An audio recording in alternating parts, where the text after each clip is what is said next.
this morning. Now, with spring and summer comes peak wedding season, but not this year.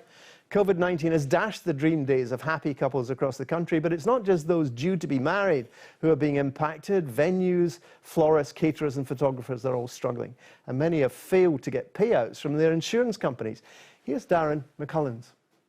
The majority of Scotland's lockdown experience has been played out to a backdrop of bright, mild and sometimes even sunny springtime weather. Taunting from inside our homes, but excruciating for couples whose big days have come and gone, postponed to a later date. Social events must not take place. That includes weddings and christenings. Weddings were among the first to go when lockdown was imposed back in March, leading to an abundance of stress and unworn suits and dresses. We got in touch with the venue early on. Erin and Tony have been forced to postpone their wedding by a year and say the venue couldn't have been more helpful. They were great, just over the phone within 5 minutes. He gave us a couple of dates, we talked about it, phoned them back later that day and picked a new date. So they were great, and so supportive. The vendors were as well. We did worry and sympathise with a lot of our vendors losing all their income with all the weddings being cancelled. And some of our vendors kind of asked us to pay like a second deposit, another portion of our balance to cover their cash flow during this time. But you don't want people's businesses to collapse, you know, if you can support them. According to the Association of British Wedding Businesses, over 70,000 weddings have already fallen victim to the virus. With an average cost of £16,000, that's over £1 billion lost in revenue.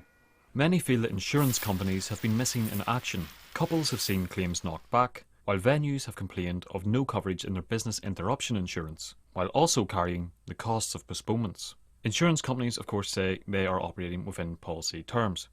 James Garner is a founding member of the Association for British Wedding Businesses. The wedding industry is made up of a lot of wedding venues, quite small businesses, and at the moment it seems as though we're the ones that are expected to carry the can for this, for the ones who are expected to carry all the costs. And it appears that the insurance industry is able to say no and walk away from this when it has policies that appear to cover the couples for exactly this sort of situation.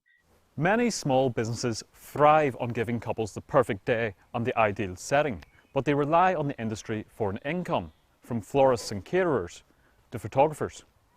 Caro Weiss is a wedding photographer and was due to shoot around 50 weddings in 2020. So far, she has managed just 3. I'm basically looking at a year of zero income because I have to move everybody for free. So, and if the insurance companies were to pay out, then at least my loss would be covered.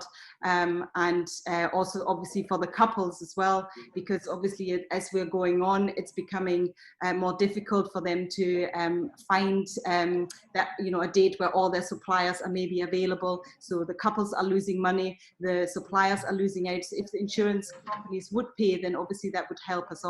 With the wedding business ground to a halt, Caro adapted to the COVID world by offering doorstep photography. So it's just kind of trying to sort of do socially distant shoots with couples, kind of at a location that is close to their house. I just love being out there and taking photographs of people. So I really like this idea. And I also like that, obviously this is a very important time in history and that it gets documented. With the coronavirus aftershock set to ripple through the wedding industry for some time to come, many businesses are struggling and there's no end in sight. Darren McCullens reporting there. Now, it's not just weddings, because many other hospitality-based businesses, as we were talking about a few